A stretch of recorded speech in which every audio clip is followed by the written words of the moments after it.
Bonjour et bienvenue sur La Voie de l'Être, l'émission qui vous invite à un voyage intérieur à la découverte de vous-même. Je suis Alex Béochat, psychopraticien, énergéticien et numérologue, et je suis heureux de vous accompagner dans cette exploration passionnante où nous allons apprendre à mieux nous connaître et à comprendre notre fonctionnement. Dans chaque épisode, nous aborderons des thématiques essentielles pour libérer nos blocages, retrouver notre vraie nature et nous réaliser pleinement. Ensemble, nous allons redécouvrir notre potentiel d'être énergétique et multidimensionnel et apprendre à travailler en harmonie avec l'univers et notre âme. Ce cheminement est une invitation à devenir acteur de nos vies, à nous épanouir dans notre authenticité et contribuer ainsi à faire tourner le monde un peu plus rond. Alors que vous soyez en quête de réponses, de sérénité ou simplement curieux d'en savoir plus sur vous-même, ce podcast est fait pour vous. Installez-vous confortablement, ouvrez votre esprit et votre cœur et laissez-vous guider sur la voie de l'être.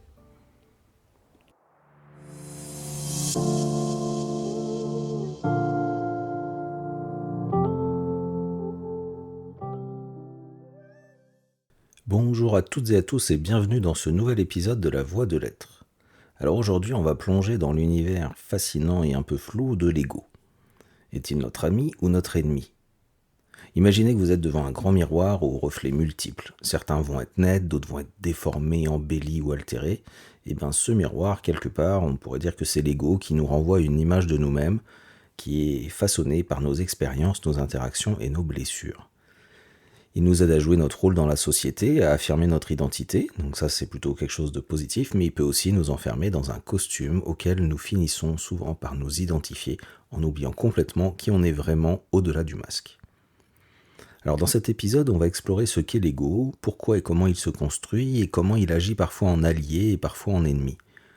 On verra comment il se cache derrière des masques, comment il peut adopter un faux self pour répondre aux attentes extérieures, et surtout comment distinguer dans tout ce tumulte de nos pensées et de nos réactions la voix de notre mental, de notre ego et celle de notre essence authentique. Est-ce que vous vous êtes déjà surpris à vouloir avoir raison à tout prix, même quand c'était pas si important que ça, ou alors à ressentir une colère complètement disproportionnée simplement parce qu'on vous a critiqué ?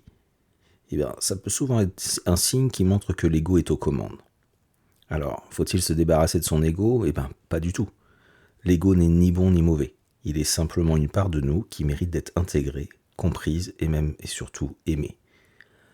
Donc aujourd'hui, je vous invite à embarquer avec moi pour un voyage à la découverte de cet ego fascinant, ce compagnon de route quelque part, qui nous guide, nous protège et parfois nous freine. Et ensemble, on va apprendre à observer ses reflets, à distinguer ses différentes facettes, que ce soit le mental qui analyse, le faux self qui adapte, ou encore le masque que nous portons pour nous protéger, pour pouvoir comprendre en fait qui nous sommes vraiment au-delà de ces apparences. Préparez-vous à comprendre, à aimer et à intégrer cette partie essentielle de vous-même.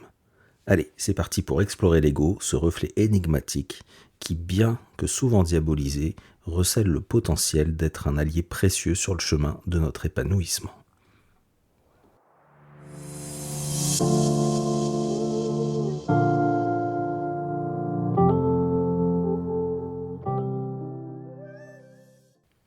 Alors l'ego, c'est un mot qu'on entend souvent et la plupart du temps, il n'a pas vraiment une bonne réputation. Moi, je me souviens quand j'étais plus jeune, j'avais des amis belges en fait et ils nous racontaient leurs blagues sur les Français et je me souviens qu'il y en avait une qui disait quelque chose du genre comment est-ce qu'on fait pour blesser un Français ? Et bien la réponse c'est il faut tirer 15 cm au-dessus de la tête en plein dans son ego. Alors, vu les blagues qu'on pouvait faire sur les Belges, je me dis que c'était de bonne guerre.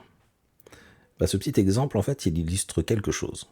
C'est que l'ego, il est souvent perçu finalement comme un problème, comme un défaut qu'on doit absolument combattre. On va le diaboliser un petit peu comme s'il représentait la mauvaise partie de nous, comme s'il s'agissait uniquement d'un amour-propre mal placé et démesuré. D'ailleurs, si je vous parle d'égoïsme ou d'égocentrisme, qui viennent de la même racine, ego, immédiatement vous allez me dire que ce sont des traits de caractère négatifs. Et ça permet de comprendre à quel point l'ego est facilement désigné comme le coupable idéal. Finalement, il devient un peu notre bouc émissaire parfait dès qu'il y a quelque chose qui cloche dans notre vie ou dans la vie de l'autre qui nous dérange. Mais est-ce que c'est vraiment justifié ? Parce qu'en réalité, l'ego n'est ni bon ni mauvais en soi. C'est simplement une part de nous, une composante, on pourrait dire essentielle même, au même titre que notre corps, nos émotions ou notre mental. Et on ne se dirait pas qu'il faut éliminer notre corps ou nos émotions sous prétexte que ça peut parfois nous poser problème. Et bien l'ego c'est pareil. Il a des aspects positifs et d'autres, on va dire, un peu plus problématiques. Mais ce qui va être important à comprendre, c'est surtout que l'ego, ce n'est qu'une partie de nous. Il ne nous définit pas entièrement, il ne définit pas notre essence profonde. Et d'ailleurs, l'un des plus grands pièges, ce serait de s'y identifier totalement. Un petit peu comme un acteur qui finirait par confondre le rôle qu'il joue avec la personne qu'il est réellement. Alors du coup, l'ego, c'est quoi exactement ? Étymologiquement, ça vient du latin ego, qui signifie moi, je. En fait, c'est ce qui marque un petit peu notre différenciation avec les autres. Un petit peu le moment où on prend conscience qu'il y a un moi et puis un les autres, eux. Une séparation entre soi et le monde extérieur. Et c'est d'ailleurs souvent aussi le moment où on commence à dire je. Et c'est cette prise de conscience de la séparation avec l'autre qui va nous permettre de nous construire en tant qu'individu propre. Et dans cette individualisation, l'ego, ça va être l'image qu'on a de nous-mêmes, la façon dont on se perçoit soi-même. Mais attention, il ne s'agit que d'une représentation mentale, et c'est pas du coup forcément la réalité, c'est d'ailleurs même souvent pas la réalité. Imaginez un petit peu un jeune enfant face à un miroir, et à un moment donné, en fait, il va comprendre que ce reflet, c'est lui. Il prend conscience de son existence propre, comme s'il se découvrait lui-même. L'ego, c'est un peu ce miroir intérieur qui nous renvoie une image de nous-mêmes, sauf que ce miroir, il n'est pas toujours fidèle. Contrairement à un miroir, on va dire physique, qui va refléter une image plus ou moins objective de nous, en tout cas, celui de l'ego, il est souvent biaisé.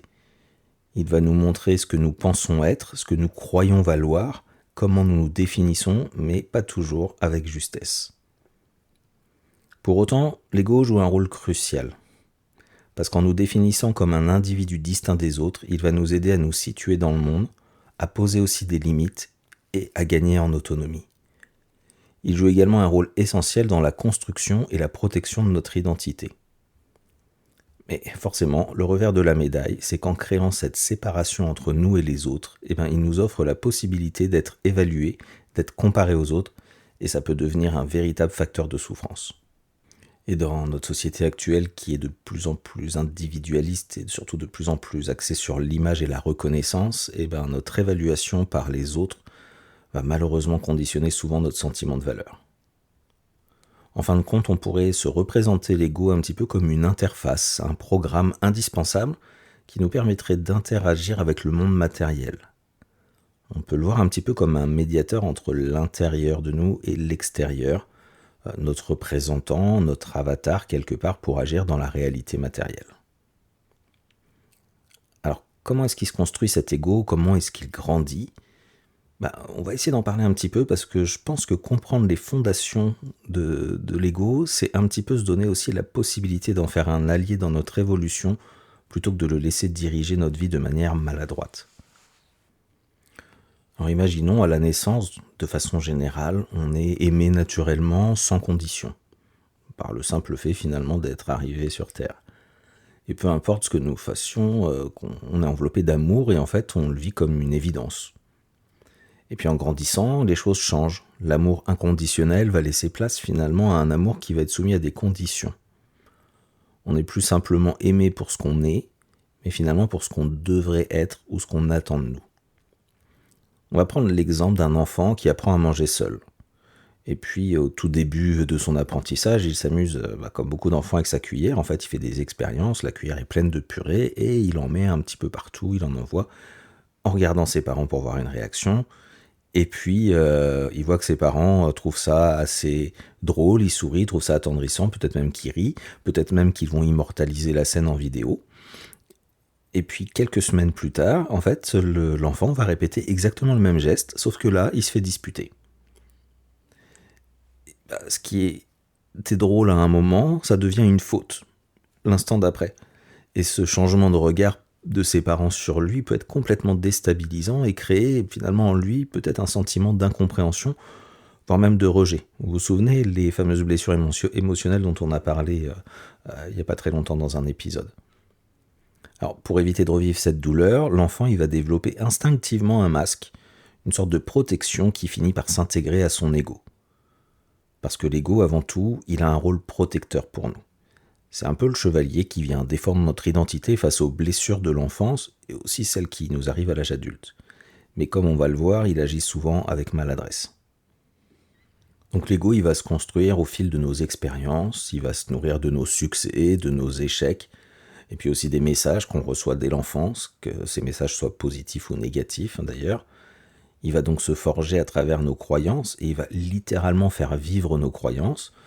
Il va se forger aussi à partir de nos valeurs, des attentes familiales et sociétales, et en fait tout ce qui vient façonner notre perception du monde.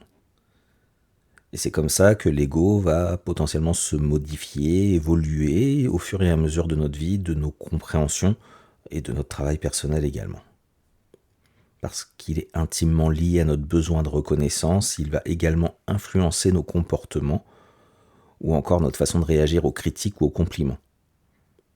Vous voyez par exemple une personne qui serait naturellement généreuse pourrait finir par donner uniquement dans le but d'être valorisée et reconnue plutôt que par un altruisme sincère, en gros donner pour recevoir par besoin de nourrir les besoins d'un ego qui serait peut-être un peu trop fort.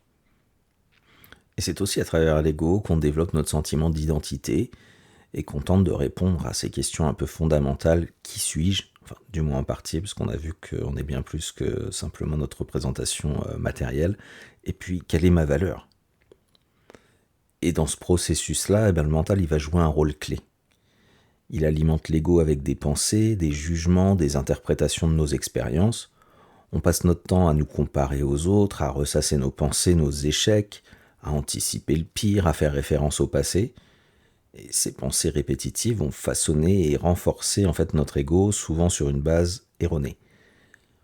Parce que ce que nous croyons être ne reflète pas toujours ce que nous sommes réellement. Et cette image de nous n'est en réalité qu'une perception, parfois, voire même souvent, déformée de notre véritable valeur. Je vous invite à écouter ou à réécouter l'épisode sur le mental pour bien comprendre comment il peut parfois nous entraîner dans une illusion. Voilà, si ça vous intéresse d'aller voir un petit peu plus loin. L'ego, il va souvent être confondu aussi avec l'amour-propre ou la fierté. On va penser que quelqu'un qui a trop d'ego, c'est parce qu'il a trop d'amour-propre ou que c'est quelqu'un qui est trop fier. Alors, bien sûr, en fait, il nous aide à nous valoriser et nous protège, mais son rôle, il va bien au-delà. Parce qu'en fait, il contribue à la structure de notre identité, qui va être façonnée par nos expériences, nos interactions et nos croyances. Il nous offre aussi un cadre pour nous repérer, affirmer qui nous sommes et pouvoir interagir avec le monde. Mais encore une fois, il faut garder en tête qu'il ne reste qu'une interprétation de notre vécu et non une mesure objective de notre valeur. Un autre aspect qui est fondamental, on en a parlé déjà un petit peu de l'ego, en fait, c'est son besoin de reconnaissance. Il cherche constamment à être validé, parfois même au détriment de nos valeurs profondes. Et ce besoin, il va se manifester partout. On le voit sur les réseaux sociaux, où on guette tous les likes ou les commentaires dans les messages qu'on peut publier, ou dans notre vie professionnelle, où parfois même on s'identifie à notre statut et à nos possessions. Je suis mon métier, je suis médecin, je suis instituteur, ou ce que je possède. J'ai une grande maison, j'ai une villa à la montagne, etc. Et ces croyances, en fait, ça va être autant de pièges que l'ego nous tend. Lorsqu'il se base uniquement sur la reconnaissance extérieure, il nous éloigne peu à peu de notre véritable nature et il peut nous faire tomber dans un mal-être profond. Pourquoi ? Je vais vous prendre un exemple. Si je m'identifie à mon métier et que ce métier devient au final une partie de moi, qu'est-ce qui va se passer quand je vais être à la retraite ou si je suis licencié ? Je vais avoir l'impression de ne plus exister, de ne plus avoir de valeur. Et ce besoin de reconnaissance, il est intrinsèquement lié à notre quête d'appartenance et de sécurité. Mais lorsqu'il devient le seul critère de notre valeur, il va mettre une barrière entre ce que nous pensons être et ce que nous sommes réellement. Il va alors se nourrir de comparaisons et de jugements et il va nous éloigner peu à peu de notre authenticité. L'ego, en fait, il se nourrit de ce qu'on lui offre. Il grandit du coup soit dans un équilibre, soit dans un excès ou un déficit, selon ce que nous choisissons de lui donner à manger. C'est un petit peu comme l'histoire des deux loups, je ne sais pas si vous en avez déjà entendu parler. Un loup blanc, en fait, qui lui va se nourrir positivement d'amour, de reconnaissance, de soutien, d'authenticité, qui va donner, qui va être altruiste. Tandis que l'autre loup, le loup noir, vous voyez, on est déjà bien dans les clichés, le blanc c'est positif, le noir c'est négatif, lui va se nourrir des critiques, des comparaisons incessantes, des blessures non guéries, de tout le négatif. Et du coup, la question c'est de savoir lequel va prendre le dessus. lequel va être le plus fort? Quel est le loup le plus fort? Celui qui va dominer? Est-ce que c'est le loup blanc ou est-ce que c'est le loup noir? Eh bien en fait c'est tout simplement celui qu'on va nourrir le plus chaque jour, consciemment ou non. Eh bien pour l'ego c'est pareil. S'il est nourri par des validations sincères, par un amour inconditionnel, par du soutien constructif, par des réflexions ou des critiques positives et bienveillantes, eh bien il se développe de manière équilibrée. À ce moment-là, il peut devenir pour nous un guide fiable, un véritable allié, un moteur même qui nous aide à nous affirmer, à poser des limites saines et à apprendre de nos erreurs. Mais quand il est construit sur des critiques incessantes, des comparaisons qui sont souvent dévalorisantes ou des blessures non guéries, eh bien, il renforce nos croyances limitantes, il fausse notre estime de nous-mêmes et il va nous enfermer dans des schémas répétitifs. Donc l'ego peut donc s'exprimer soit de manière équilibrée ou déséquilibrée. Et lorsqu'il est bien ajusté, il nous permet de nous affirmer, de poser des limites claires, encore une fois, et d'apprendre de nos expériences. Il joue, dans ce cas-là, le rôle d'un chef d'orchestre qui harmonise nos pensées et nos actions. Mais lorsqu'il est déséquilibré et qu'il est trop fort, nourri par exemple par des blessures, des expériences douloureuses non guéries, ou encore même un besoin excessif de reconnaissance, il peut adopter des comportements de surcompensation. Vous savez, vous en avez sans doute déjà vu ces personnes qui affichent une espèce d'arrogance démesurée, qui refusent toute critique qu'on peut faire et qui recherchent sans cesse l'admiration ou la reconnaissance. Cet ego qu'on pourrait dire surdimensionné, il va créer des barrières dans nos relations et il nous empêche souvent toute véritable remise en question en masquant la plupart du temps une grande fragilité intérieure. A l'inverse, un ego qui serait insuffisamment nourri, il peut nous fragiliser. Il va se manifester par un manque d'estime de soi, une dépendance excessive à l'approbation des autres et une difficulté à poser des limites. Ce type d'ego un peu affaibli, il peut nous enfermer dans des schémas d'auto-sabotage, de fragilité émotionnelle, nous empêcher complètement de nous affirmer pleinement, voire même de nous défendre. Alors bien sûr, vous pouvez vous retrouver dans les deux, l'ego trop fort ou l'ego trop faible, on peut alterner. Globalement, je pense qu'on peut avoir un ego soit trop gonflé, soit trop faible, c'est sa façon de s'exprimer, mais on peut très bien osciller entre les deux. Donc comme je le disais, l'ego, même s'il est un outil de construction, avant tout, c'est aussi notre chevalier protecteur, notre bouclier contre toutes les attaques. Dès qu'on a été blessé, dès qu'on est blessé aujourd'hui par une critique, un rejet, une comparaison négative, en tout cas qu'il se sent blessé, il se met immédiatement en mode défensif pour nous préserver. Et pour se protéger, il a tout un arsenal de mécanismes de défense. Il peut être par exemple dans le déni, refuser complètement d'admettre une réalité qui serait trop douloureuse pour lui. Ou alors il peut choisir la projection, il va attribuer ses propres peurs ou ses insécurités aux autres. C'est les autres le problème, c'est pas moi. Ou encore la rationalisation, il va se justifier et trouver sans cesse des excuses pour éviter toute remise en question. Ça, ce sont des moyens, quelques mécanismes de défense que l'ego va utiliser pour se protéger parce il refuse d'être blessé à nouveau. Et vous savez, dans la protection, quand on se sent attaqué, notre réflexe primaire, c'est la fuite ou l'attaque. Donc il peut fuir ou attaquer, physiquement ou en tout cas psychiquement. Le seul problème, c'est que tous ces mécanismes de défense qui semblent nous protéger sur l'instant, ça peut aussi nous enfermer. Pourquoi ? Parce que ça va figer nos croyances et nous emprisonner dans nos blessures qui sont passées, même quand la réalité a changé. Je vais vous prendre un exemple. On va prendre un jeune éléphanteau qui, quand il est tout petit, il est retenu par une simple corde à un petit piquet qu'il n'a pas la force de briser. Bon, un petit piquet un peu plus gros que ce qu'on imagine quand même, parce que ça reste un éléphanteau. Et puis il grandit et il continue à intégrer cette limitation comme une vérité immuable. Et du coup, même quand il devient un adulte puissant, il est toujours accroché à ce petit piquet avec cette petite corde, mais il tente plus de se libérer, il est convaincu qu'il est toujours prisonnier. Et bien notre ego, il va fonctionner un peu de la même manière. Il va s'accrocher à de vieilles blessures, à des schémas répétitifs, à des croyances limitantes qui vont nous empêcher d'évoluer, même lorsqu'en nous, les choses ont changé et qu'on aurait la capacité d'évoluer. Alors, comment ça va se manifester au quotidien ? Par exemple, ce besoin de validation. On va imaginer une discussion entre collègues et dès qu'une opinion différente est exprimée, vous ressentez une impulsion irrépressible de prouver que vous avez raison, que votre vision est la meilleure. Je pense que ça vous est déjà arrivé, moi personnellement ça m'est déjà arrivé. j'en ai pas forcément pris conscience à ce moment-là, maintenant aujourd'hui j'essaie d'y faire un peu plus attention, et bien ce besoin constant de validation qui se traduit par l'obsession de vouloir avoir raison absolument, ça vous empêche d'écouter réellement les autres et d'apprendre d'eux. Et en tout cas c'est une manifestation de l'ego. De l'ego blessé qui a un besoin de reconnaissance. Et puis ça peut être aussi cette comparaison incessante. Et ça peut être un vrai piège.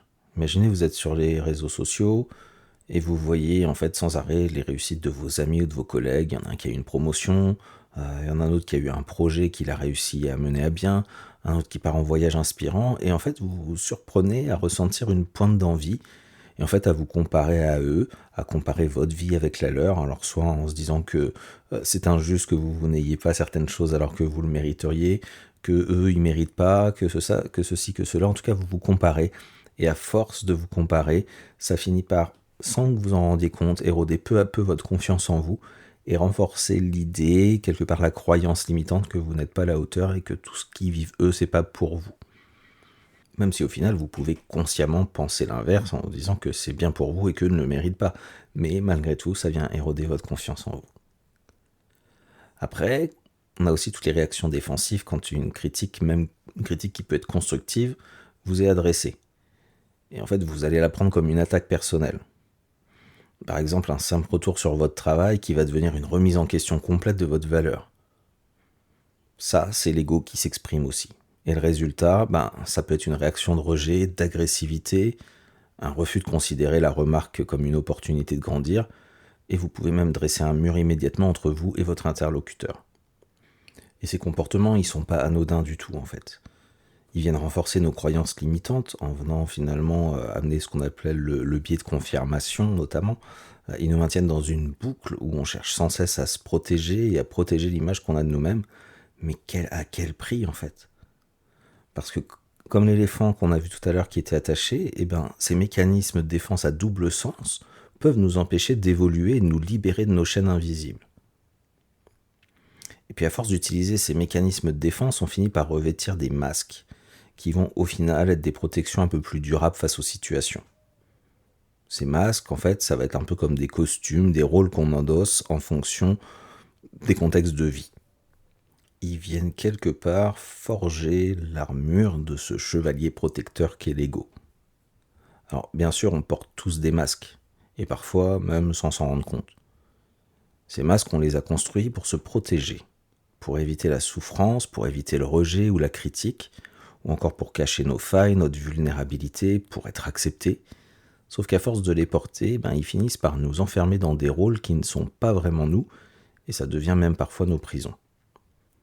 Si je prends un exemple, le masque du perfectionniste, par exemple, on va l'appeler comme ça. Vous savez, celui qui veut toujours tout bien faire, tout contrôler, tout anticiper. Alors, pas forcément parce qu'il aime la perfection, même si c'est ce qu'il raconte, mais en fait parce qu'il a peur de l'échec et du jugement. Imaginez quelqu'un qui passe des heures à peaufiner un simple email ou qui hésite à se lancer dans un projet de peur que ce soit pas assez parfait. Ce masque, il l'empêche d'avancer librement. C'est ce qui fait d'ailleurs que j'ai mis du temps avant de commencer cette émission de podcast parce que je me disais oui mais est-ce que j'ai à raconter c'est suffisant, est-ce que je vais aller assez loin, est-ce que ça va être utile, voilà, à se remettre sans arrêt en question, à pas oser, à se dire non ce que j'ai fait ça va pas et puis ça va pas encore, tout simplement parce que quelque part j'avais sans doute peur d'être jugé ou peur que ça ne fonctionne pas, et quand j'ai lâché ça en me disant que je le faisais déjà parce que j'avais envie de le faire, ça a fonctionné différemment.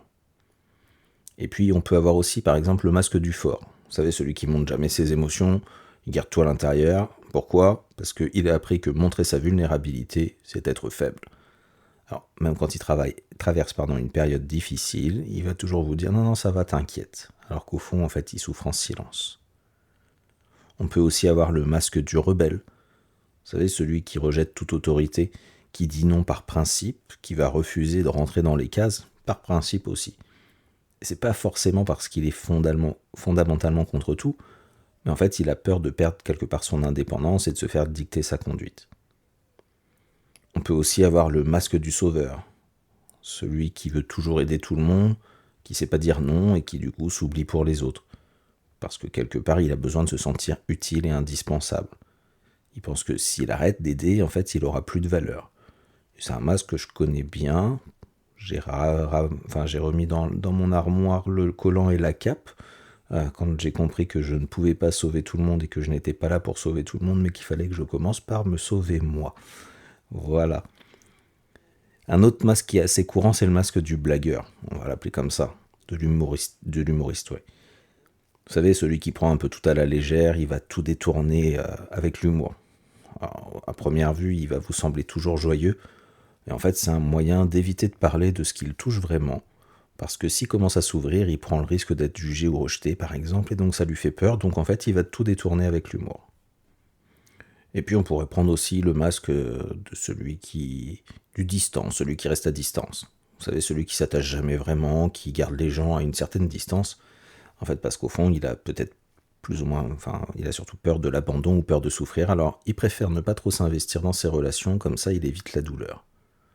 Sauf qu'en fait, pour reprendre comme c'est un masque, il s'identifie et il pense réellement qu'il n'a pas besoin des autres, et donc ça masque sa blessure d'abandon. Et puis on peut avoir le masque du battant, vous savez, celui qui doit toujours réussir, toujours être le meilleur, alors, pas juste parce qu'il a de l'ambition, mais parce qu'il a besoin de prouver sa valeur au final. Même si lui, il pense qu'en fait il se bat parce que du coup, il a de l'ambition. En fait, il croit, au fond de lui, que s'il ne brille pas, il ne sera pas aimé ou respecté. Et puis pour prendre un dernier exemple, par exemple le masque de l'intellectuel. Vous savez, celui qui analyse tout, qui rationalise tout, chaque émotion, chaque situation. Pourquoi en fait peut-être parce qu'il a du mal à se connecter à son ressenti et qu'il préfère tout comprendre avec sa tête plutôt que de ressentir avec son cœur. Alors, tous ces masques et puis même plein d'autres, on va les enfiler au fil du temps, souvent même sans s'en rendre compte. En fait, le problème, c'est pas d'avoir des masques, parce qu'à certains moments, ils nous ont aidés, ils nous aident même encore, ils nous ont protégés, sauf qu'à force de les porter et de les reporter, à force de jouer ces rôles encore et encore, il y a quelque chose qui se passe. C'est qu'on finit par ne plus savoir où s'arrête le masque et où commence notre véritable identité. Et c'est un peu à ce moment-là qu'apparaît ce qu'on va appeler le faux self. Ce moi qui est un peu façonné par les attentes des autres, par nos peurs, par nos blessures, par nos conditionnements. Un moi qui en fait n'est pas vraiment nous, mais plutôt une version adaptée de nous-mêmes, une façade, un modelé pour survivre, pour plaire, pour éviter le conflit, pour être accepté, pour être reconnu. Et petit à petit, ce faux self, il va prendre tellement de place qu'il devient presque une seconde peau.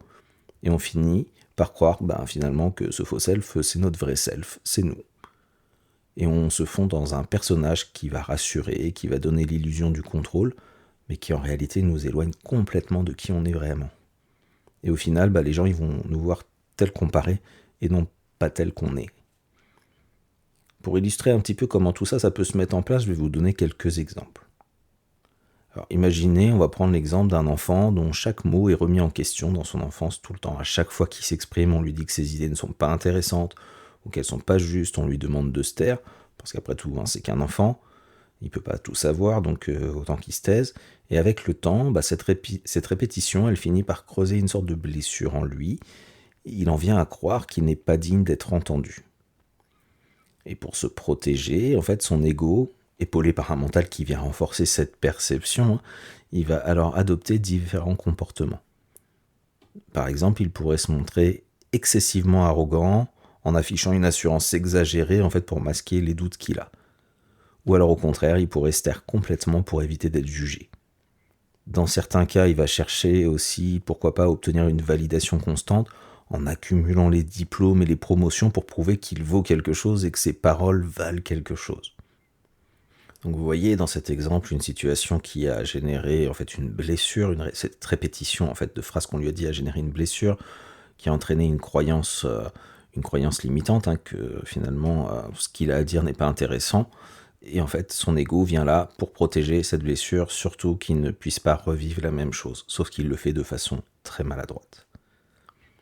Si on prend un autre exemple, on imagine que dans notre enfance, en fait, notre meilleur ami déménage. Il déménage soudainement et en fait, ça nous laisse le sentiment d'être complètement abandonné et de façon totalement brutale. Ça vous est peut-être même déjà arrivé. De cette expérience de solitude, en fait, ça peut faire naître en nous la conviction qu'on peut compter sur personne.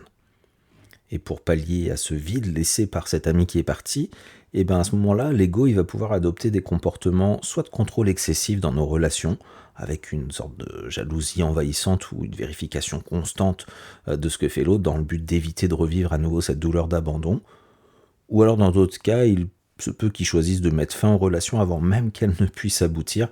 Comme ça, la meilleure façon de ne pas réussir, c'est de ne pas essayer. Pour éviter d'être blessé, on arrête avant de commencer. En fait, c'est à chaque fois, là, c'est l'ego qui préfère se protéger en se retirant. Enfin, un dernier exemple, imaginez une personne qui, à répétition, sans arrêt, se sent traitée de manière injuste, que ce soit au travail ou dans son cercle familial. Et ces expériences lui font développer la croyance, en fait, qu'il faut constamment se battre pour obtenir ce qu'on mérite. Résultat, son ego est toujours sur la défensive, il va interpréter chaque critique, même la plus anodine, comme une attaque personnelle. Et cette posture défensive, elle peut se traduire par des réactions souvent disproportionnées qui rendent difficile la capacité à pardonner ou même à lâcher prise.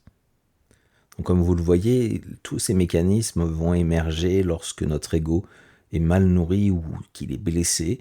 Et en fait, ça ne constitue pas forcément une partie négative de notre être, mais plutôt des stratégies de défense qui malheureusement à terme peuvent nous éloigner de notre identité authentique, voire même la substituer, comme on en parlait avec le faux self. Alors comment savoir quelle part de nous s'exprime au quotidien ? C'est pas toujours évident de savoir qui parle en nous en fait.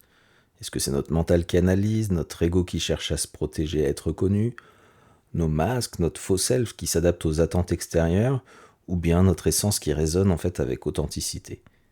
Et apprendre à distinguer ces voix, c'est au final mieux comprendre nos réactions et nos choix. Est-ce que vous êtes déjà surpris à dire oui alors que tout en vous voulait dire non ? À chercher l'approbation des autres avant de prendre une décision ? Ou encore à vous sentir blessé lorsqu'on remet en question votre point de vue ? Ces réactions, elles viennent pas de nulle part. En fait, elles sont souvent le reflet de notre faux self, d'un ego déséquilibré, ou encore de notre mental qui tourne en boucle. Alors on va essayer de voir un petit peu ensemble des pistes pour les repérer. Alors le faux self, comme on l'a vu, on va commencer par lui. C'est cette identité, cette espèce d'alter ego altéré qu'on construit pour répondre aux attentes extérieures. On va l'adopter pour se sentir aimé, reconnu ou protégé, en espérant répondre à nos propres besoins comme ça. Sauf qu'à force de s'adapter, on finit par se perdre dedans. Alors, comment savoir si on est en mode faux self ? Par exemple, ça peut être, on va le repérer avec une hyper-adaptation aux autres. C'est-à-dire qu'on modifie nos paroles, nos comportements, nos envies pour plaire et éviter les conflits. Par exemple, dans une réunion de travail, tout le monde est d'accord sur une décision qui ne vous semble pas la meilleure. Vous avez une autre idée, mais vous choisissez de ne rien dire pour éviter de déranger ou de passer pour quelqu'un de compliqué. Vous privilégiez l'acceptation des autres au détriment de votre véritable ressenti. Le faux self, il s'exprime aussi si vous avez des difficultés à exprimer vos besoins ou vos émotions, par peur de déranger, de ne pas être accepté ou encore d'être mal vu. Il y a toujours cette notion de peur du jugement de l'autre. Ou si votre vie elle est guidée par les « je dois »,« il faut ». Par exemple, vous suivez un chemin qui fait plaisir aux autres mais qui ne vous correspond pas vraiment, comme poursuivre des études ou un travail qui ne vous épanouit pas du tout, mais qui correspond au final aux attentes de votre famille ou de la société. Et vos choix, en fait, ils sont guidés par des « il faut » ou des « je dois » plutôt que par votre propre vérité intérieure. Après, le faux self, on peut le repérer aussi quand on a une sorte de sentiment de vide, de déconnexion. Alors, pas à chaque fois qu'on a un sentiment de vide ou de déconnexion, mais vous savez, quand vous allez avoir certaines interactions avec les autres et qu'après on ressent comme un malaise, un peu comme si on avait l'impression qu'on avait joué un rôle et du coup ça nous laisse un peu mal. Ou encore quand on a cette impression qu'au final, si on nous enlève le rôle social dans lequel on est, on ne sait pas qui on est. J'en parlais tout à l'heure avec le métier, c'est-à-dire que si je vous enlève le métier, souvent les gens, quand on leur demande qui vous êtes, ils commencent à vous parler de leur métier. Si vous leur enlevez le métier, qui vous êtes ? Et il y en a plein qui sont un peu coincés, qui ne savent pas forcément quoi répondre. Vous voyez, c'est un petit peu ça le faux self. En fait, il va adopter un rôle social, mais en fait, il n'est pas lui. Après, juste un autre exemple comme ça, dans un repas de famille, quand on prend l'air enjoué, qu'on fait des blagues alors qu'au fond on est triste et fatigué, vous voyez, c'est ça, on joue un rôle en fait pour maintenir une image sociale et éviter de montrer notre vulnérabilité. Et c'est pour ça qu'on endosse le rôle du joyeux luron dans la famille, celui qui met toujours l'ambiance et ce rôle social auquel tout le monde s'attend. Donc en fait, quand vous pensez repérer un petit peu la possibilité d'un faux self, c'est posez-vous la question, à qui j'essaie de faire plaisir? Est-ce que j'agis par peur de la désapprobation des autres ou par réel alignement avec moi-même? Ces deux petites questions, si à qui j'essaie de faire plaisir, soyez honnête avec vous, et du coup vous vous rendez compte que c'est pour les autres, il y a peut-être quelque chose de l'ordre du faux self derrière. Je dis bien peut-être, attention, ce n'est pas des vérités absolues. Après, au-delà du faux self, qui est un petit peu cette personnalité qui s'est construite à force de masques et à force de croire, et donc à force de notre ego qui cherche à se protéger, on a l'ego, tout simplement, qui lui est présent au quotidien, comme on disait, qui est un peu notre interface pour interagir avec le monde matériel, et donc il n'est ni bon ni mauvais en soi, mais comme on l'a vu, il peut être équilibré ou complètement déséquilibré. Donc on va essayer très vite fait de voir comment on peut repérer un ego qui est équilibré d'un ego qui est déséquilibré. L'ego qui est équilibré, il va savoir s'affirmer sans avoir besoin d'écraser les autres. Alors que celui qui est déséquilibré, il va se sentir menacé, il va chercher à dominer ou alors il va fuir la situation. L'ego équilibré, il va accepter la critique et il va se remettre en question. L'ego déséquilibré, il va se sentir attaqué, blessé par la critique et il va surréagir, souvent par la colère d'ailleurs. L'ego sain, équilibré, il va poser des limites avec bienveillance. Alors que l'ego, on va dire négatif, soit il va être autoritaire, soit au contraire il va être trop effacé.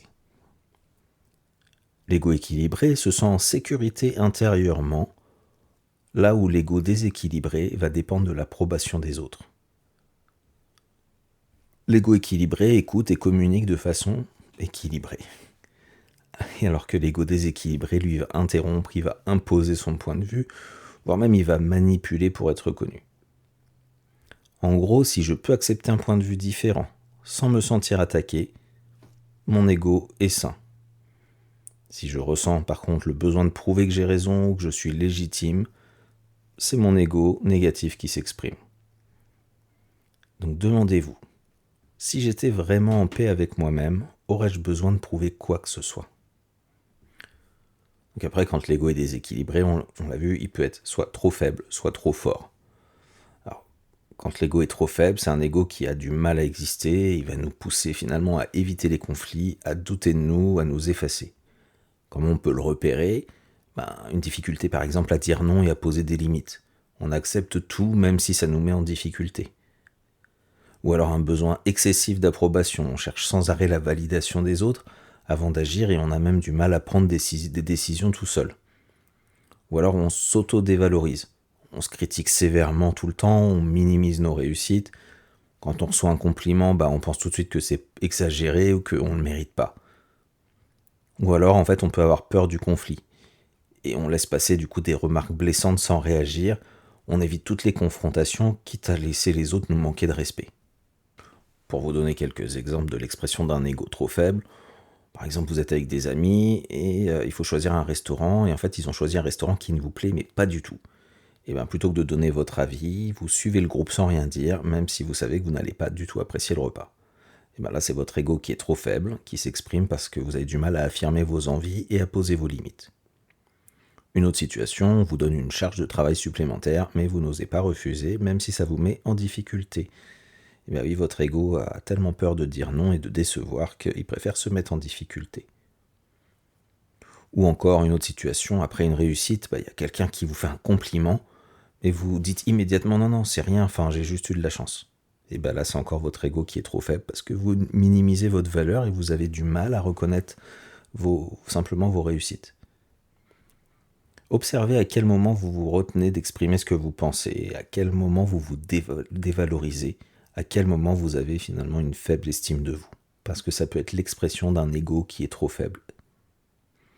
Et puis à l'inverse, on a l'ego trop fort. Alors, c'est un peu celui finalement que les gens retiennent, celui qui serait à abattre pour la plupart des gens. Cet ego trop fort qui cherche à dominer, à avoir raison, à être reconnu coûte que coûte. Il se sent menacé par la critique, il voit souvent les autres finalement comme des rivaux. Alors comment on peut le repérer? Déjà, un besoin constant d'avoir raison. Quand on a du mal à accepter qu'on nous contredise, quand on se sent menacé par des opinions différentes, c'est probablement un ego qui est un peu trop fort, un peu trop présent. Ou alors ça peut être aussi une hyper-réactivité aux critiques, c'est-à-dire que toute remarque va être perçue comme une attaque personnelle. Ou encore une tendance à se comparer aux autres ou à rivaliser. On ressent de la jalousie par rapport aux réussites des autres, on cherche à être le meilleur tout le temps pour impressionner les autres. Ça peut être aussi une difficulté, il s'exprime aussi par une difficulté à reconnaître ses erreurs, c'est-à-dire admettre qu'on a tort, parce que c'est finalement une faiblesse, donc en fait on justifie toujours nos erreurs au lieu de les reconnaître. Il y a toujours une bonne excuse pour justifier les actions, même quand on a tort. C'est un peu la phrase « oui, j'ai tort, mais j'ai peut-être raison d'avoir tort ». Donc, pour prendre quelques exemples peut-être un tout petit peu plus concrets de l'expression d'un ego trop fort, quelqu'un vous fait une remarque constructive sur votre travail, et vous le prenez mal et vous réagissez immédiatement sur la défensive en lui rentrant dedans. Parce que du coup, vous avez perçu la critique comme une attaque personnelle. Ou alors, dans un débat entre amis, systématiquement, vous refusez d'admettre que vous pourriez avoir tort sur vos pensées, et vous cherchez à imposer votre point de vue aux autres coûte que coûte, même si vos arguments souvent ne tiennent pas la route. Parce que vous avez besoin de prouver votre supériorité et d'avoir raison. Ou alors, vous pouvez ressentir de la jalousie en voyant un collègue qui a une promotion. Au lieu d'être inspiré par lui, en fait, vous vous dites qu'il ne la mérite pas autant que vous, que c'est pas juste. Votre ego qui est trop fort, il va se comparer, il se sent menacé par la réussite des autres. Demandez-vous, quand vous repérez des situations comme ça, qu'est-ce que j'essaie de protéger en réagissant ainsi ? Et puis parfois, c'est ni le faux self, ni l'ego trop faible ou trop fort qui parle, mais juste un masque. Alors bien sûr, le masque qu'on a vu, il fait quand même partie de l'ego, mais un masque qu'on va porter inconsciemment dans une situation particulière. Et ces masques, ils vont nous donner une illusion de sécurité, sauf qu'ils nous éloignent encore une fois de qui on est. Et les réactions vont être différentes en fonction des masques.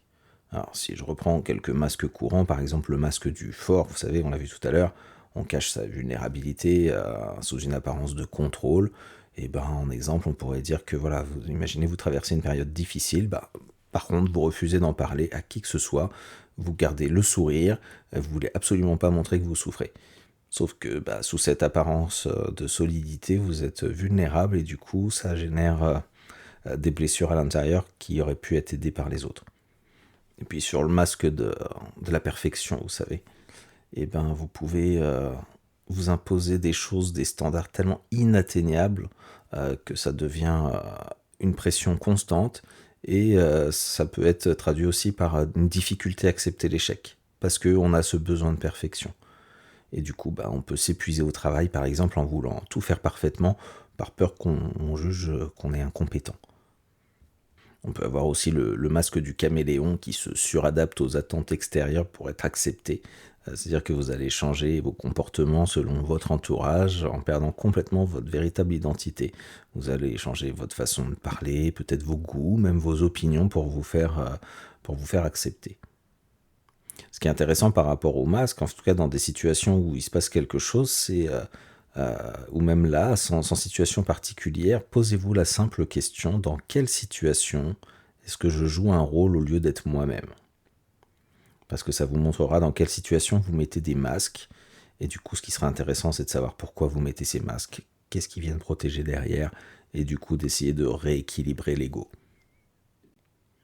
Après, je trouve qu'il est aussi intéressant de différencier le mental de l'ego, parce que même s'ils sont liés, ils fonctionnent quand même différemment. Alors, pour savoir qui s'exprime entre le mental et l'ego, le mental, en fait, c'est facile, il analyse, il réfléchit, il organise, il est logique, il est capable d'avoir plusieurs points de vue, il pose des questions, il cherche à comprendre. Par exemple, vous faites une liste des pour et des contre avant de prendre une décision importante en pesant objectivement les options. Là, c'est votre mental qui s'exprime. Il cherche à structurer la pensée, à organiser l'information. Ou alors quand vous réfléchissez longuement à un projet avant de vous lancer, en anticipant tous les risques possibles. Je vous dis pas en anticipant toutes les peurs, en anticipant tous les risques possibles. Là, c'est bien le mental qui analyse et qui cherche à comprendre. Ou encore, là c'est le mental dans sa version un peu plus gênante pour nous, vous repassez en boucle une conversation qui a été difficile, pour essayer de comprendre ce que l'autre voulait vraiment dire. Voilà, le mental qui tourne en boucle, qui veut absolument tout analyser, qui ne sait pas lâcher, qui nous empêche de dormir, etc., etc. L'ego, lui, de son côté, en fait, il va avoir plutôt tendance à juger, à défendre une position. Il est dans la défense, il veut avoir raison. Il va fonctionner avec l'émotion, beaucoup plus avec l'identité, et il a peur d'être blessé. Et il cherche la reconnaissance et la validation. Donc en fait, Un moyen un peu plus simple pour les différencier, c'est que si votre pensée elle est neutre et plutôt analytique, c'est le mental. Si c'est une pensée qui déclenche une émotion forte, une peur, une frustration, une colère, ce serait plutôt l'ego. Quant à nous-mêmes, c'est-à-dire l'essence, notre voix authentique, contrairement à l'ego, notre authenticité ne cherche pas à prouver quoi que ce soit. Elle est simplement présente dans un état de paix et d'alignement. Le signe que c'est notre essence profonde qui parle, ça va être un sentiment de fluidité et d'harmonie, sans aucune attente de validation. Une sorte de clarté intérieure, une sorte d'intuition qui guide sans nous imposer quoi que ce soit. Poser une action sans peur du jugement des autres, sans se juger soi-même non plus. Une joie simple, spontanée, sans attachement à aucun résultat. Et en général, les choix qu'on fait avec l'essence de notre authenticité doivent nous apporter une forme de sérénité intérieure et un sentiment d'alignement avec qui on est. Maintenant, je vais vous proposer des exemples, des situations en fait pour essayer de comprendre les différentes parties qui peuvent s'exprimer.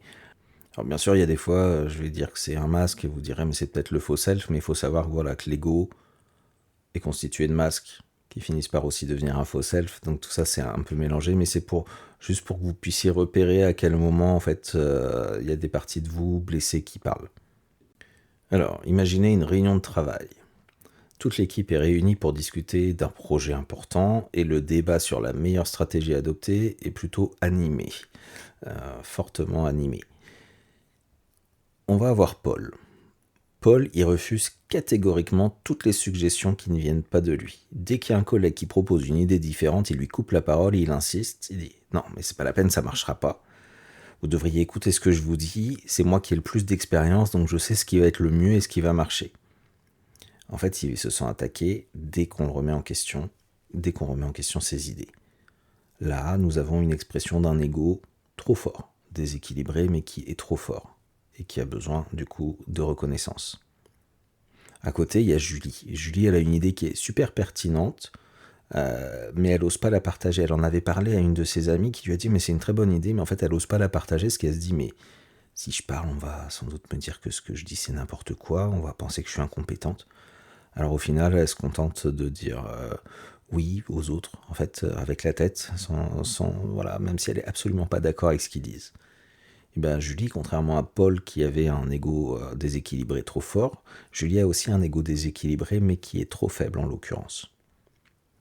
Et puis on a Lucas. Alors Lucas, il dit, quand Paul y parle, il fait « Ah mais t'as raison, ton idée elle est super ». Et puis quelques minutes plus tard, en fait, il y a un autre collègue qui s'exprime, qui dit quelque chose de complètement différent. Il fait « Ah ouais, c'est bien, c'est super ton idée ». En fait, Lucas, il va adapter son avis en fonction de la personne qui parle. Il cherche juste à être accepté ou à éviter en tout cas d'être montré du doigt et jugé. On pourrait dire à ce moment-là qu'il revêt le masque du caméléon dont on a parlé tout à l'heure, qui fait aussi partie finalement de son faux self. Et puis on a Sophie. Alors Sophie, elle aime pas du tout les conflits, elle veut absolument pas paraître désemparée face à une situation qu'elle contrôlerait pas, elle veut pas montrer que ça la déstabilise. Alors en fait, elle garde un air très impassible, elle fait semblant d'être complètement détachée. Alors qu'en fait, au fond, elle est complètement frustrée, mais elle reste sous contrôle, elle fait de façon, faites ce que vous voulez, ça m'est égal, je suivrai. Elle, on a un peu le masque du fort quelque part qui n'ose pas montrer, qui affiche en fait un sentiment contraire, un masque fort alors qu'elle se sent faible intérieurement et déstabilisée surtout. Et puis on a Thomas. Thomas, lui, il écoute tout le monde, il prend des notes.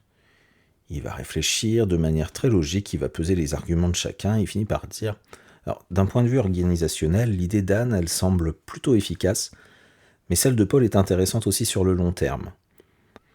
Donc là, c'est plutôt la voix du mental qui s'exprime avec le côté analyse, en fait. Et puis on a Anne, dont Thomas vient de parler d'ailleurs, Anne qui exprime son avis avec une bonne clarté et avec beaucoup de bienveillance dans sa voix, et en fait elle dit « Je vois qu'on a tous des points de vue différents et ça me semble tout à fait normal. Mais moi, ce qui résonne en moi, c'est que l'idée de Paul, elle fonctionne bien dans dans ce contexte précis, tandis que celle de Thomas, elle serait plutôt adaptée dans un autre contexte. Qu'en pensez-vous » En fait, Anne, elle parle simplement avec confiance, elle cherche absolument pas à imposer son idée ou à plaire, elle n'est pas dans son ego déséquilibré et négatif, elle est plutôt dans la construction. Si on prend une autre situation, On a un couple et puis il y a un malentendu en fait qui a lieu au niveau du couple, c'est-à-dire qu'ils se sont mal compris, comme ça arrive très souvent entre deux personnes. Et du coup, il y en a un qui a oublié un rendez-vous important et donc ça provoque une discussion qui est un peu tendue. Dans ces cas-là, un ego un peu trop fort de celui qui a oublié le rendez-vous pour être c'est bon, allez, arrête de me prendre la tête, j'ai oublié, ça arrive à tout le monde, c'est bon, tu vas pas en faire un drame.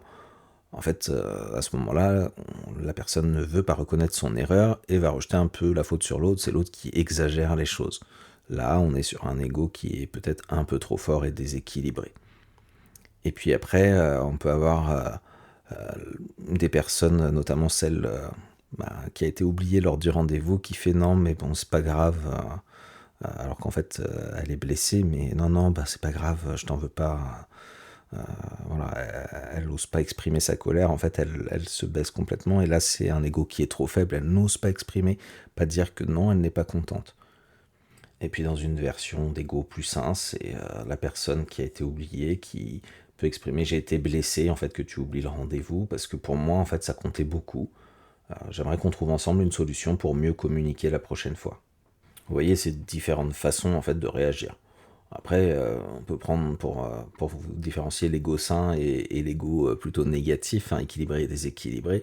Imaginez qu'il y a une collègue qui critique votre travail, l'ego équilibré va dire bah, je vais écouter son avis et voir si c'est pertinent, et selon, bah, m'en servir pour progresser. Là où l'ego déséquilibré va mettre mais elle se prend pour qui celle-là, elle veut juste me rabaisser quand l'ego est trop fort ou quand l'ego est trop faible. Ouais, mais de toute façon, je suis nul, je vais sûrement me faire virer, j'y comprends rien, j'y connais rien, elle est bien mieux que moi, etc. Ah, sur une autre situation, si vous voulez que je vous reprenne ego sain, enfin l'ego équilibré, ego déséquilibré, on a un ami qui va réussir mieux que nous dans un domaine qui nous tient pourtant à cœur. Et l'ego équilibré va être inspiré par la réussite et ça va le motiver à avancer. Et l'ego déséquilibré, alors sur un ego trop fort, ça va être mais pourquoi c'est lui qui l'a eu, pourquoi pas moi, c'est pas juste. Ou alors l'ego trop faible, c'est de toute façon, moi je serai jamais aussi bon que lui, autant abandonner tout de suite, j'y arriverai jamais, je suis trop nul. Vous voyez, ces exemples en fait ils montrent comment différentes parties de nous peuvent s'exprimer face à une même situation. Et on passe tous par ces schémas différents à différents moments, mais l'objectif en fait c'est d'en prendre conscience pour nous rapprocher de qui on est et surtout de ce qui se cache derrière. En résumé, finalement, repérer qui parle en nous, c'est apprendre à mieux se comprendre, à mieux se connaître aussi, et c'est voir quand on s'efface, quand est-ce qu'on joue un rôle, quand est-ce que notre ego prend trop de place, et petit à petit revenir à notre essence, à notre authenticité. Parce qu'une fois qu'on sait qui parle en nous, on peut reprendre le pouvoir sur comment on choisit de répondre. Donc la prochaine fois que vous sentez une réaction forte en vous, prenez un instant pour vous demander qu'est-ce que je ressens? Est-ce que c'est de la peur? Est-ce que c'est un besoin de validation ou un sentiment de paix? Quelle est la voix qui domine mes pensées? Est-ce que c'est mon mental qui analyse, mon ego qui se défend, mon faux self qui s'adapte, ou mon être authentique qui s'exprime avec calme? Et puis, si je laissais mon être authentique répondre, que dirait-il? Vous voyez, c'est des petites pistes pour se poser des questions. Parce qu'encore une fois, commencer à se poser des questions, c'est amener le mental à aller chercher des réponses. Donc l'ego, on l'a vu, c'est ni un ennemi, ni un problème en soi. Ça devient un obstacle seulement quand il prend le contrôle, quand il agit à travers nos peurs et nos blessures, qui se cache derrière des masques ou qu'il oscille entre un excès et un effacement. Et dans ces moments-là, il impacte nos relations, notre travail et notre équilibre intérieur. Donc on l'a vu, c'est essentiel d'apprendre à observer notre ego pour savoir quelle part de nous s'exprime dans une situation bien précise, quelles sont les blessures qui se cachent derrière nos réactions. Parce que mieux le comprendre, c'est déjà commencer à l'apaiser. Mais comment on fait pour que l'ego soit un allié plutôt qu'un adversaire? Parce que ça peut être un précieux compagnon si on apprend à l'apprivoiser. Il ne s'agit pas de le combattre en fait, mais d'apprendre à l'écouter sans pour autant lui obéir aveuglément. Et plutôt que de le laisser nous contrôler, on peut en faire un outil au service de notre bien-être. Donc l'objectif, ça va être d'avoir un ego qui soutient l'affirmation de soi sans aucune rigidité et qui reste connecté à qui on est vraiment, à notre essence profonde. Alors, comment est-ce qu'on peut trouver cet équilibre entre un ego sain et un ego destructeur? Déjà, tout repose sur la conscience de soi. prendre du recul sur nos réactions et nos motivations. Ça va permettre de mieux comprendre notre ego et d'éviter qu'il prenne toute la place. Donc un ego équilibré, ça va se traduire par une confiance en soi qui reste stable. Ça nous permet de reconnaître nos forces sans les exagérer et nos faiblesses sans s'y attacher excessivement. Un ego équilibré nous aide à accepter les critiques comme des opportunités de grandir plutôt que comme des attaques personnelles. Il va nous encourager à poser des limites claires sans aucune culpabilité. Et il va aussi nous rendre plus flexibles, c'est-à-dire conscients de notre vulnérabilité. On comprend que l'erreur fait partie du chemin et que les remises en question, ce ne sont pas des menaces pour nous. Et enfin, il va nous connecter à notre authenticité en nous rappelant que nous sommes bien plus que l'image que nous projetons. Donc en fait, l'ego en soi n'est pas le problème. Le problème, c'est notre relation avec lui. Donc on le sait maintenant, l'ego a un rôle fondamental, c'est de nous protéger, c'est notre chevalier protecteur par rapport à nos blessures, et des blessures, on en a tous plein. Mais pour éviter qu'ils prennent trop de place, ça va être essentiel de développer une relation beaucoup plus apaisée avec lui. Donc une des premières clés, une des clés déjà, c'est d'observer les manifestations de l'ego sans les juger. C'est-à-dire repérer à quel moment l'ego parle à travers nous, en fait. Alors, l'idée n'est pas de le repérer pour lui demander de se taire, mais pour mieux comprendre ce qu'il cherche à défendre. Parce que c'est là que ça va devenir intéressant. Alors, comment vivre avec son ego sans le laisser prendre le contrôle ? Voilà, je vais essayer de vous donner quelques petites pistes. Pour essayer d'apaiser et de rééquilibrer l'ego, déjà, c'est de revenir à l'instant présent. Être pleinement ici et maintenant, ça va nous permettre de voir comment l'ego influence notre perception sans forcément lui donner de pouvoir. Et puis il va falloir l'observer, c'est-à-dire, comme je le disais, repérer les moments où il s'exprime et les accueillir avec beaucoup de bienveillance. Comme pour le mental et les émotions, en fait, ça va être de prendre un instant pour observer nos pensées, surtout sans s'y identifier, et ça va être essentiel de ne surtout pas s'identifier. Et pour ça, la méditation comme la pleine conscience peuvent être des outils précieux pour y parvenir. Et puis après, on a ce dialogue intérieur, c'est-à-dire de se poser les bonnes questions.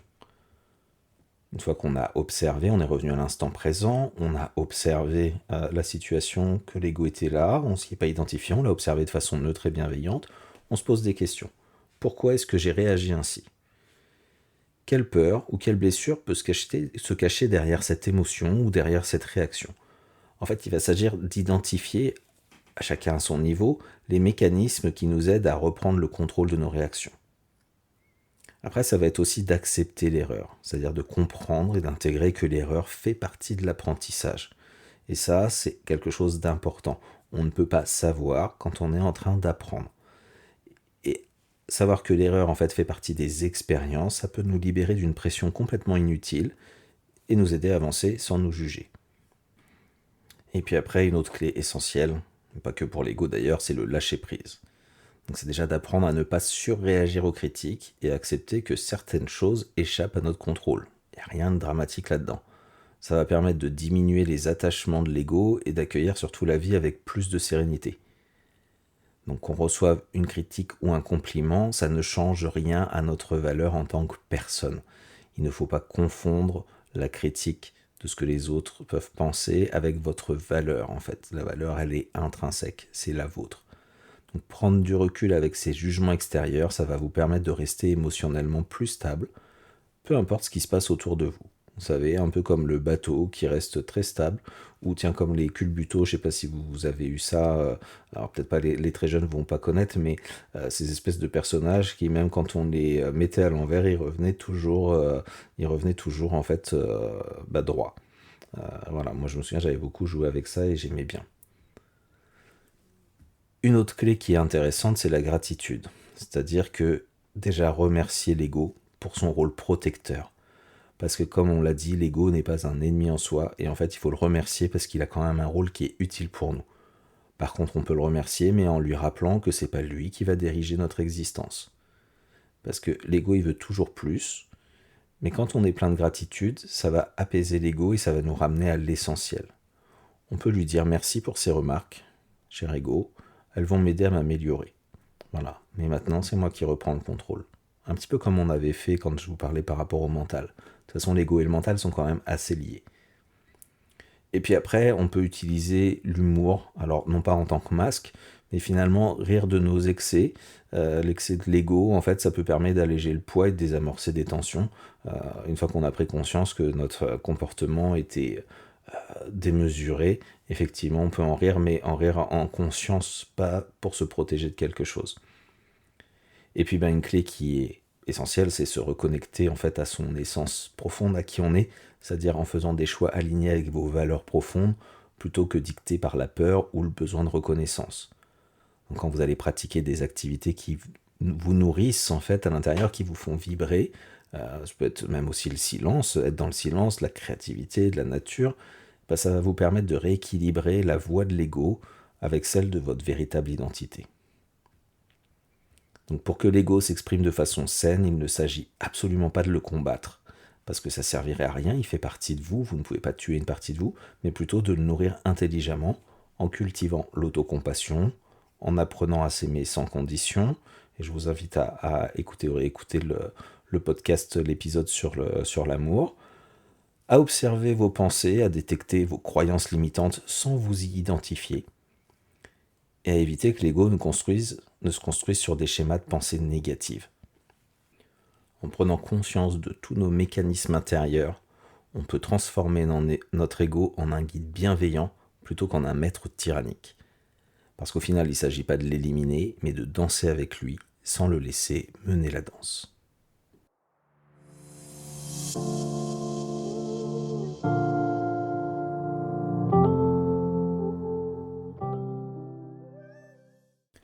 Merci d'avoir partagé ce moment d'introspection à la rencontre de l'ego. Pour conclure cet épisode, rappelons-nous que l'ego n'est pas un ennemi à abattre. Ça reste une partie de nous qui cherche à nous protéger et simplement à être reconnue. Il est juste une image mentale que nous avons de nous-mêmes, qu'on a construite dès l'enfance et qui est nourrie par nos expériences, nos interactions, mais aussi de nos blessures et de nos croyances limitantes.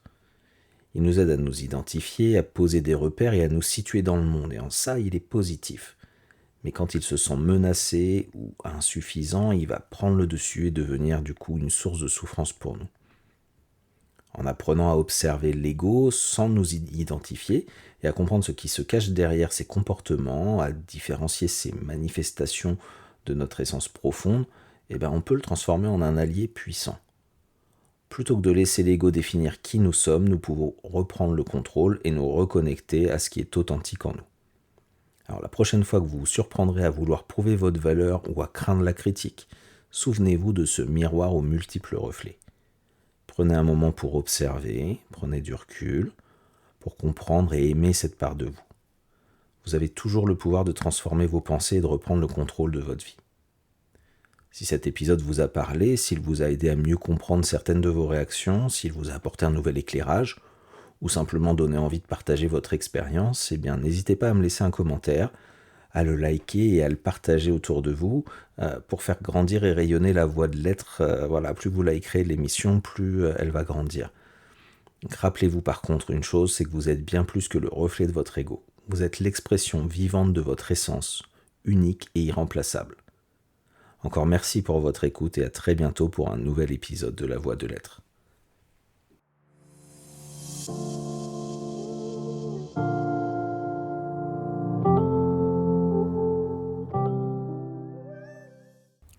Merci de m'avoir écouté.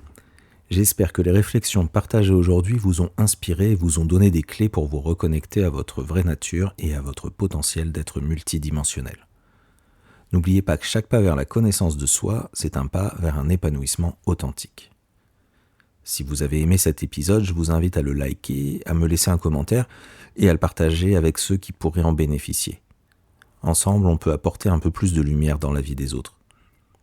Si vous souhaitez en savoir plus sur moi et ce que je propose, ou si vous souhaitez prendre rendez-vous avec moi, je vous invite à visiter mon site internet www.antares-thérapie.fr. Rappelez-vous dans tout ce que nous avons abordé aujourd'hui de garder votre libre arbitre. Ne prenez que ce qui résonne en vous, parce que je ne détiens aucune vérité. Je partage en toute simplicité mes connaissances, mon expérience et des clés de compréhension qui, je l'espère, vous seront utiles. Alors, je vous donne rendez-vous dans 2 semaines pour un nouvel épisode et d'ici là, prenez bien soin de vous. À très bientôt.